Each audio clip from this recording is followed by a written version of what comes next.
जय हिंद साथियों। स्वागत है आपका Saurabh soldiers online YouTube platform पर। साथियों, आपकी ज़रूरतों और डिमांड्स को देखते हुए आज का ये वीडियो लेके आए हैं हम। इस वीडियो के अंतर्गत साथियों, आपके वेतन के बारे में मैं आज जानकारी देने वाला हूँ। साथियों, बहुत सारे हमारे नए साथी भी हैं जिनकी नियुक्ति अभी हुई है, 2017 के बाद में है, और या फिर बहुत सारे पुराने साथी भी हैं जिनकी नियुक्ति 2017 या पहले के लग गई, लेकिन उनको काफ़ी चीज़ों की जानकारी नहीं है। मैं आपको इस वीडियो के माध्यम से आप सभी का ध्यान इस ओर आकर्षित करना चाहता हूँ कि आखिर ग्रेड पे क्या होता है और कितना होता है? पे बैंड क्या होता है? मूल वेतन क्या होता है? बेसिक पे, लेवल क्या होता है? इंडेक्स क्या है? और ये 7th पे मैट्रिक्स क्या है? इंक्रीमेंट कब और कितना लगता है? एनपीएस कितना कटता है? टीए क्या है? कैसे कैलकुलेट होता है? जीपीएफ क्या है? किसके लिए बना है और कितना कटता है? साथियों, ऐसी बहुत सारी चीज़ें हैं जो आपको नहीं पता है, लेकिन आपको आज इस वीडियो के माध्यम से मिल जाएगा। वीडियो को धैर्यपूर्वक ध्यान से सुनिएगा और पीडीएफ डाउनलोड कर सकते हैं। यदि आप ध्यान से सुनेंगे तो सारी बातें आपको क्लियर हो जाएगी। मैं आगे बढ़ता हूँ और आपको आगे ले चलता हूँ और ध्यान आकर्षित करता हूँ इस पे मैट्रिक्स के सामने। साथियों, आपके सामने है 7th पे मैट्रिक्स जो है। इसके सबसे पहले की बात करते हैं कि 7th पे मैट्रिक्स से पहले क्या होता था। ये तो 1/1/2016 से लागू हुई है, अर्थात 1 जनवरी 2016 से 7वां वेतन आयोग लागू हुआ है। इससे पहले क्या होता था? इससे पहले हर 10 साल के बाद में वेतन आयोग स्थापित होता था और वेतन में संशोधन होता था और बढ़ोतरी होती थी। लेकिन इस बार 7वें वेतन आयोग में 1 जनवरी 2016 को जो संशोधन हुआ कि अब इसके बाद में वेतन में कोई संशोधन नहीं होगा, अर्थात कोई वेतन आयोग नहीं आएगा, इसी से ही काम चलेगा, इसी से में बढ़ोतरी होगी। क्योंकि एक पे मैट्रिक्स बना दिया है। अब ये मैट्रिक्स समझना बहुत आवश्यक है। चलिए आगे बढ़ते हैं और थोड़ा विस्तार पूर्वक समझते हैं। थोड़ा-सा मैं आ चाहूँगा इधर की ओर, आप ध्यान आकर्षित करो अपना। साथियों, कि 7th पे मैट्रिक्स के अंदर क्या है, पे बैंड से शुरुआत करते हैं। सबसे पहले आप अपना ध्यान यहाँ लेकर आइए जहाँ पे लिखा हुआ है कि पे बैंड जो है 5200 से लेकर 20,200 तक। ये 5200 से लेकर 20,200 से पे बैंड फर्स्ट। उसके बाद में है 9,300 से लेकर 34,800। साथियों, हमारे जो अर्धसैनिक बल है वो इन 2 के अंदर ही जुड़े हुए हैं। सिपाही 2000 से, हेड कांस्टेबल 2400 से, एएसआई 2800 से और 4200 के अंदर हमारे आ जाते हैं एसआई, और उसके बाद में इंस्पेक्टर, और फिर बढ़ोतरी रहती है। तो साथियों, हमारा इन्हीं क्षेत्र के अंदर तक आ जाते हैं, यानी कि 2 पे बैंड के अंदर हमारे दर्शक होंगे वो वीडियो देख रहे होंगे। पहले 5200 से लेकर 20,200 तक, और दूसरे कोई दर्शक होंगे वो 9300 से लेकर 34,800। यानी हम साथियों इन 2 कैटेगरी के बारे में ही बात करेंगे, इन्हीं के अंदर होंगे। अब साथियों, आपको कोई पूछे तो आपको कि आपका पे बैंड क्या है? तो आप बताएँगे जिस पे बैंड के अंदर, यदि आप सिपाही, हेड कांस्टेबल या एएसआई है तो आपका पे बैंड ये वाला है, 5200 से लेकर 20,200। और यदि आप एसआई या इंस्पेक्टर है तो आपका पे बैंड है 9300 से लेकर 34,800 तक।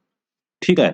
उसके बाद में में आता है ग्रेड पे। ग्रेड पे क्या है? ग्रेड पे आप यहाँ सामने देख रहे हैं कि पे बैंड के नीचे ही लिखा है।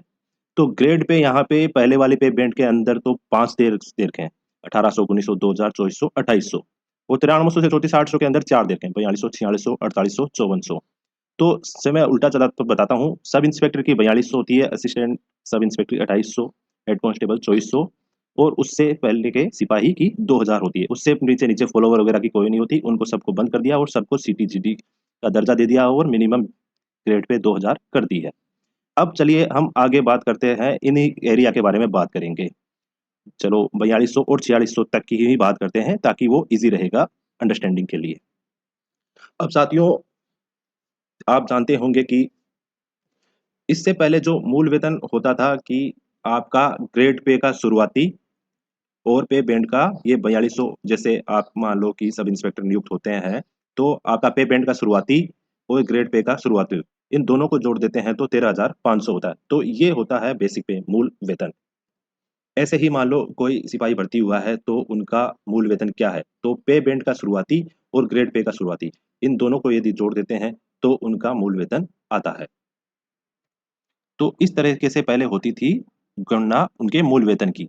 लेकिन ये 7वें वेतन आयोग के बाद प्रक्रिया बंद हो गई है। अब आप सभी लोग 7वें वेतन आयोग में जी रहे हैं, तो हम 7वें वेतन आयोग की बात करेंगे।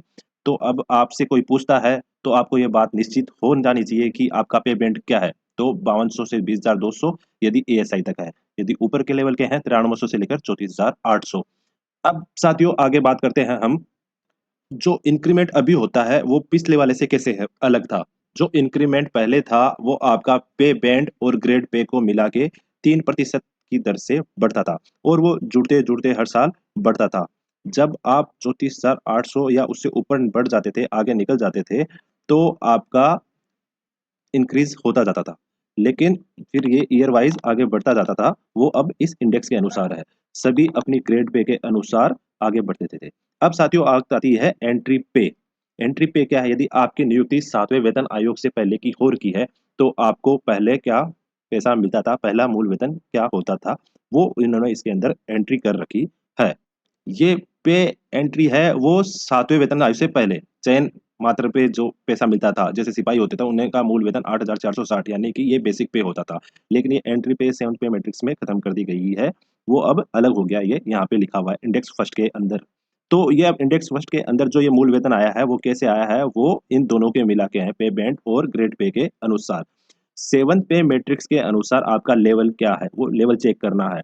अब ये लेवल के अनुसार आप चेक कीजिए कौन से लेवल की आप सैलरी ले रहे हैं। यदि आप सिपाही हैं तो 3 नंबर, हेड कांस्टेबल है तो 4 और यदि एएसआई 5 और एसआई है तो 6 इस प्रकार से आगे-आगे बढ़ता जाता है। अब बात करते हैं साथियों इंडेक्स में जो ये गुणांक लिखा हुआ है, उन गुणांक के बारे में क्या है? यानी कि आपका जो मूल वेतन है उसको किससे गुणा किया गया है और कैसे आपका बेसिक पे और सैलरी बन रही है। यानी कि जो ये आपका मूल वेतन है या उसे 2.62 से गुणा किया गया है। जो मूल वेतन है उसको 2.62 से गुणा किया गया है और जो राउंड फिगर है वो ही आपका बेसिक पे है 35,400 सब इंस्पेक्टर का है। और सिपाही का मूल वेतन जब आप 2017 वाले सिपाही भर्ती हुए होंगे तो उनका मूल वेतन हुआ होगा 21,700 और फिर अब ये नीचे तक हर एक यदि आप रैंक चेंज नहीं करते सेम रैंक में सदैव रहते हैं तो 40 लेवल तक पहुँच सकते हैं। इससे आगे तो कोई बढ़ नहीं सकता तब तो रिटायरमेंट जाना ही है। अब यदि प्रारंभिक नियुक्ति के ऊपर डिपेंड करता है कि सबसे पहले वो बंदा कौन-से रैंक के अंदर, कौन-से लेवल के अंदर भर्ती हुआ है, ठीक है? वो 4, 5, 6 ये सब चलता रहेगा। तो अब इन्हीं चीज़ों को और गौर करें, इन्हीं चीज़ों को आप समझिए साथियों। ध्यान दीजिए दोस्तों, अब आपको वर्तमान से लेना है। अब साथियों ऊपर वाले चीज़ों से जो नई नियुक्तियाँ हैं, उनको कोई मतलब नहीं है। सबका बेसिक पे ये डिसाइड हो गया है। जो जिस रैंक के अनुसार जहाँ भर्ती होगा, उसी को उस रैंक के अनुसार मूल वेतन बेसिक पे मिलेगा और उसके बाद में ये इंक्रीमेंट इंडेक्स वाइज़ जो इंक्रीज़ होगा, वो सेम रैंक का उसके अनुसार ही होगा। अब साथियों यदि कोई अब साथियों जो मान लीजिए 2017 के अंदर सिपाही भर्ती हुए होंगे, वो 21,700 अब उसको 4 साल 6 साल हो गए इस मैट्रिक्स को आए हुए।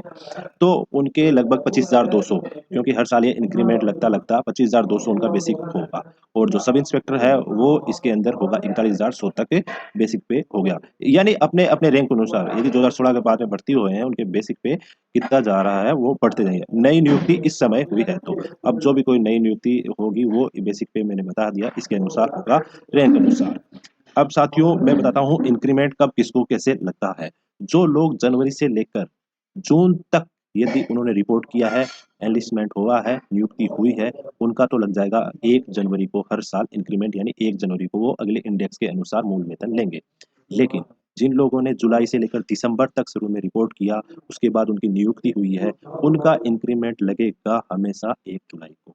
उन 1 जुलाई को उनका नेक्स्ट इंडेक्स लेवल के अंदर ट्रांसफर हो जाएगा यानी नेक्स्ट इंडेक्स लेवल की वो वेतन पाएँगे और वो वेतन होगा उनका बेसिक पे। ये सारा का सारा बेसिक पे है, ये किस प्रकार बढ़ेगा वो इंडेक्स के अनुसार मैंने आपको बता दिया। अब साथियों आगे बढ़ते हैं हम और जानते हैं एक अलग चीज़। बात करते हैं डीए की, डियरनेस अलाउंस वो इन्हीं मूल वेतन के ऊपर होता है और मूल वेतन के ऊपर प्रतिशत के ऊपर होता है एचआरए, होम रेट अलाउंस। ये 2 चीज़ें हैं जो इनके प्रतिशत के आधार पर है। जैसे अभी 34% डीए है, तो इस मूल वेतन को आप 34 से गुणा करके 100 का भाग दे दो, वो आपका डीए है। एचआरए है 9, 18, 27% जो वो शहरों के अनुसार है। आपको पता होगा आपका किस शहर के अंदर आता है, उसके अनुसार आप डिसाइड कर सकते हैं और अपना कैलकुलेट कर सकते हैं। अब साथियों कई लोग पूछते हैं आपसे कि आपका हर साल कितना वेतन बढ़ता है? तो आप लोग मोटा-मोटा बोलते थे 3% नहीं, 3% नहीं बढ़ता है, उससे थोड़ा कम बढ़ता है आपका। लेकिन वो राउंड फिगर में 3% ही है, लेकिन आप ऐसे बोले सटीक आंसर ये होगा कि हम इंडेक्स कौन-से में हैं? आप बताइए मैं इस ग्रेड पे के इंडेक्स 6 में हूँ, इस ग्रेड पे के मैं इंडेक्स 7 में हूँ, उस अनुसार तो जो जिसको थोड़ा पे मैट्रिक्स लेवल का ज्ञान होगा, वो समझ जाएगा ये फलाना सिंह की कितनी उसकी बेसिक पे है। अब साथियों कुछ और भी चीज़ें आपको जानना बहुत आवश्यक है, लेकिन वीडियो काफ़ी लंबा होता जा रहा है, तो जल्दी-जल्दी इसको समेटने की कोशिश करते हैं। अब बात करते हैं भत्तों की, अलाउंसेस की, जो मैंने आपको थोड़ा पहले भी बताया था। इन ब्रीफ एक बार और बता देता हूँ कि वो कैसे कैलकुलेट होते हैं। भत्ते आपके बेसिक पे के ऊपर 2 ही काउंट होते हैं, एक एचआरए होम रेंट अलाउंस और एक होता है डीएनएच अलाउंस, जो अभी लगभग 34% है। बाकी भत्ते आपके लम सम में दिए जाते हैं, जैसे रिस्क अलाउंस है, रम अलाउंस है और भी वगैरह-वगैरह, जो भी अलाउंसेस वगैरह अलग-अलग विभागों के अलग-अलग होते हैं, वो उनके अनुसार वो डायरेक्ट मिले जाते हैं, उनका बर्डन नहीं होता है, वो फिक्स दिया है। जैसे राशन मनी है, वो भत्ते फिक्स होते हैं। लेकिन जो 2 भत्ते हैं वो आपके बेसिक पे के ऊपर होते हैं, वो एचआरए है और आपका डीए है। साथियों, लंबा हो गया काफ़ी वीडियो, मिलते हैं किसी नेक्स्ट वीडियो में और डिटेल के साथ में अलग-अलग चीज़ों को जानने के लिए। आपको ये जानकारी कैसे लगी हमें कमेंट बॉक्स में ज़रूर बताइएगा, या आपकी कोई क्वेरीज़ होगी तो हमें ज़रूर पूछिएगा, हम कोशिश करेंगे सॉल्व करने की। थैंक यू, जय हिंद।